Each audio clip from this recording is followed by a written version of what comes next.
യഥാർത്ഥത്തില് ശിർക്ക് എന്താണ്, കുഫർ എന്താണെന്ന് വിശദീകരിക്കുകയല്ലാതെ ഇന്ന ആള് മുശ്രിക്കാണ്, ഇന്ന വിഭാഗം ഒന്നിച്ച് മുശ്രിക്കാണ്, ഇന്ന ആള് മുശ്രിക്കാണ്, ഇന്ന വിഭാഗം ഒന്നിച്ച് മുശ്രിക്കാണ്, ഇന്ന ആള് മുശ്രിക്കാണ്, ഇന്ന വിഭാഗം ഒന്നിച്ച് മുശ്രിക്കാണ് എന്ന് പറയുന്ന സമ്പ്രദായം മുജാഹിദ് പ്രസ്ഥാനത്തിന് ഇല്ലേ ഇല്ല എന്ന് നിങ്ങൾ മനസ്സിലാക്കണം. അല്ലാഹു അക്ബർ എന്ന് പറഞ്ഞിട്ടാണ് അവർ പോരാടി.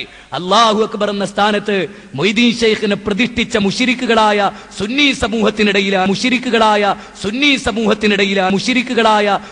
സമൂഹത്തിനിടയിലാണ് എനിക്കും നിങ്ങൾക്കും തൗഹീദ് പറയാനുള്ളത്. യഥാർത്ഥത്തില് ശിർക്ക് എന്താണ്, കുഫർ എന്താണെന്ന് വിശദീകരിക്കുകയല്ലാതെ ഇന്ന ആള് മുശ്രിക്കാണ്, ഇന്ന വിഭാഗം ഒന്നിച്ച് മുശ്രിക്കാണ്, ഇന്ന ആള് മുശ്രിക്കാണ്, ഇന്ന വിഭാഗം ഒന്നിച്ച് മുശ്രിക്കാണ്, ഇന്ന ആള് മുശ്രിക്കാണ്, ഇന്ന വിഭാഗം ഒന്നിച്ച് മുശ്രിക്കാണ് എന്ന് പറയുന്ന സമ്പ്രദായം മുജാഹിദ് പ്രസ്ഥാനത്തിന് ഇല്ലേ ഇല്ല എന്ന് നിങ്ങൾ മനസ്സിലാക്കണം. ലോകത്ത് 2 രാജ്യങ്ങൾ, ശിർക്കിന് വേണ്ടി മാത്രം ജീവിക്കുന്ന 2 രാജ്യങ്ങൾ.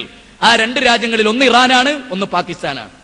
ശിർക്കിന്റെ കൂടാരങ്ങളെ, ഗോഡൌണുകളാണ് പാകിസ്ഥാനൊക്കെ ശിർക്കിന്റെ. അടക്ക ജമാഅത്തെ ഇസ്ലാമി ഉണ്ടത്രേ, സെൽഫികളുണ്ട് എന്നാ കേൾവി. എന്താ അവിടെ നടക്കുന്നത് അല്ലാഹു അലം. പക്ഷെ ഏതായിരുന്നാലും പാകിസ്ഥാനികളെ ഞാൻ ഒരുപാട് രാജ്യത്ത് വെച്ച് കണ്ടിട്ടുണ്ട്. പാകിസ്ഥാനികളിൽ ബഹുഭൂരിപക്ഷം ആളുകളും ശിർക്കിന്റെ ആളുകളാണ്. വാക്യം ആലോചിച്ച് നോക്കൂ. ഞാൻ ഒരു കാര്യം പറയട്ടെ, ജോർജ് W. ബുഷ് ഒന്നല്ല ഇസ്ലാമിന്റെ ശത്രു. പാറന്നൂർ PP മൊയ്തീൻകുട്ടി മുസ്ലിയാർ ഉൾക്കൊള്ളുന്ന കാന്തപുരം സുന്നികളാണ് കേരളത്തിൽ ഇസ്ലാമിന്റെ പിശാച് കഴിഞ്ഞ ഏറ്റവും വലിയ ശത്രു. കാരണം ഇവരുടെ വിശ്വാസം അനുസരിച്ച് ജീവിച്ചവനൊക്കെ നരകത്തിലാണ്. RSSകാർക്ക് ഒന്നാം സ്വർഗത്ത് പോകും മുസ്ലിം ആണെങ്കിൽ.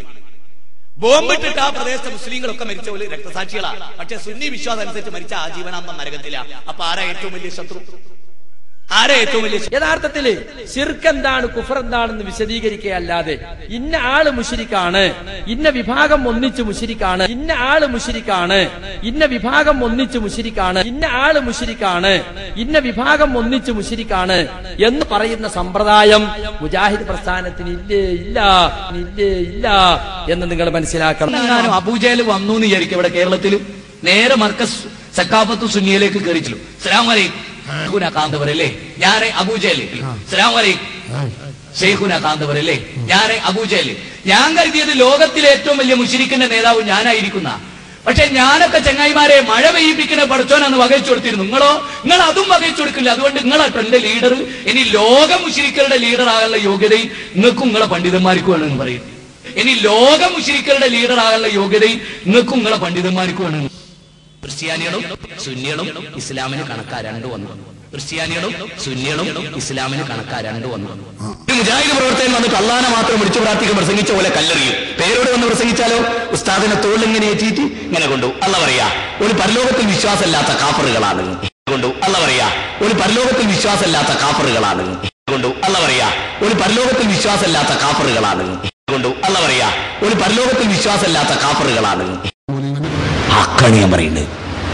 ഞാൻ നിങ്ങളോട് പറയട്ടെ, അഊദു ബില്ലാഹി മിനശ് ശൈത്വാനിർ റജീം വമിനൽ ഉലമാഇ സുന്നിയീൻ എന്നുള്ളുരുകി പ്രാർത്ഥിക്കേണ്ട ദിനങ്ങളാണ്. അതിന്റെ അർത്ഥം എന്താണെന്നറിയോ?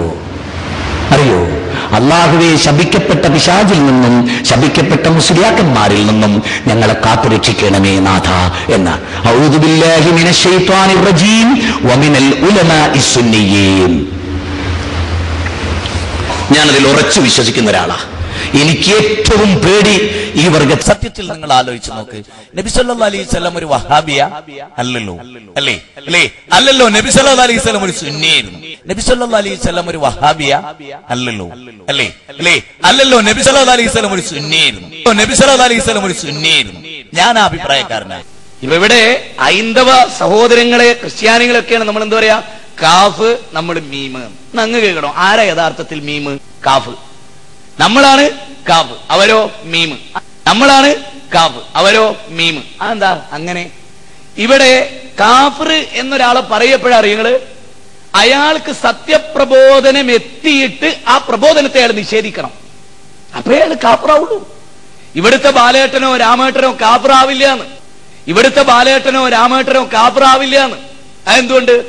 ഒരു പുതിയ വിവരമായിട്ട് നിങ്ങൾ മനസ്സിലാക്കണ്ട, അബദ്ധമായിട്ട് നിങ്ങൾ മനസ്സിലാക്കണ്ട, യാഥാർത്ഥ്യമാണ്. ആരെ കാഫിറാവുള്ളൂ എന്നറിയോ? സത്യദീൻ പ്രവാചകന്മാരെത്തിച്ചു കൊടുത്ത് അവരുടെ കാതുകളിൽ തൗഹീദ് എത്തിച്ചതിന് ശേഷം അവർ അതിനെ നിഷേധിക്കുമ്പോഴാണ് ഒരാൾ കാഫിറായി തീരുക. മനസ്സിലായോ? അല്ലല്ലാതെ ആരാധനക്കറിയില്ല എന്ന് ഖുർആനിന്റെ ആയത്ത് കൊണ്ട് ഓതി തെളിയിക്കുക. ഉസ്താദ് വരെ അല്ലല്ലാത്തോലെ ആരാധിക്കുക. എന്നാ മനസ്സിലാക്കണം, ഇതാണ് കാഫ്. ഏത്? ഇതാണ് കാഫ്. ഈ താടിയും തലപ്പാവുള്ള ആളാണ് കാഫ്. ഇതാണ് കാഫ്. ഈ താടിയും തലപ്പാവുള്ള ആളാണ് കാഫ്. ഇതാണ് കാഫ്. ഈ താടിയും തലപ്പാവുള്ള ആളാണ് കാഫ്. യഥാർത്ഥത്തിൽ ദൈവമേ രക്ഷിക്കണേ എന്ന് പറഞ്ഞ ബാലേട്ടനാണ് യഥാർത്ഥ മുസ്ലിം. മൊയ്തീൻ ശൈഖേ രക്ഷിക്കണേ എന്ന് പറഞ്ഞവനാണ് കാഫിർ. ദൈവമേ രക്ഷിക്കണേ എന്ന് പറഞ്ഞ ബാലേട്ടനാണ് യഥാർത്ഥ മുസ്ലിം. മൊയ്തീൻ ശൈഖേ രക്ഷിക്കണേ എന്ന് പറഞ്ഞവനാണ് കാഫിർ. കേരളത്തിലെ മുസ്ലിം കുടുംബത്തിൽ ജനിച്ച കാഫറുകളായ ആളുകൾ പറഞ്ഞു കൂക്കിക്കോളി. കേരളത്തിലെ മുസ്ലിം കുടുംബത്തിൽ ജനിച്ച കാഫറുകളായ ആളുകൾ പറഞ്ഞു കൂക്കിക്കോളി.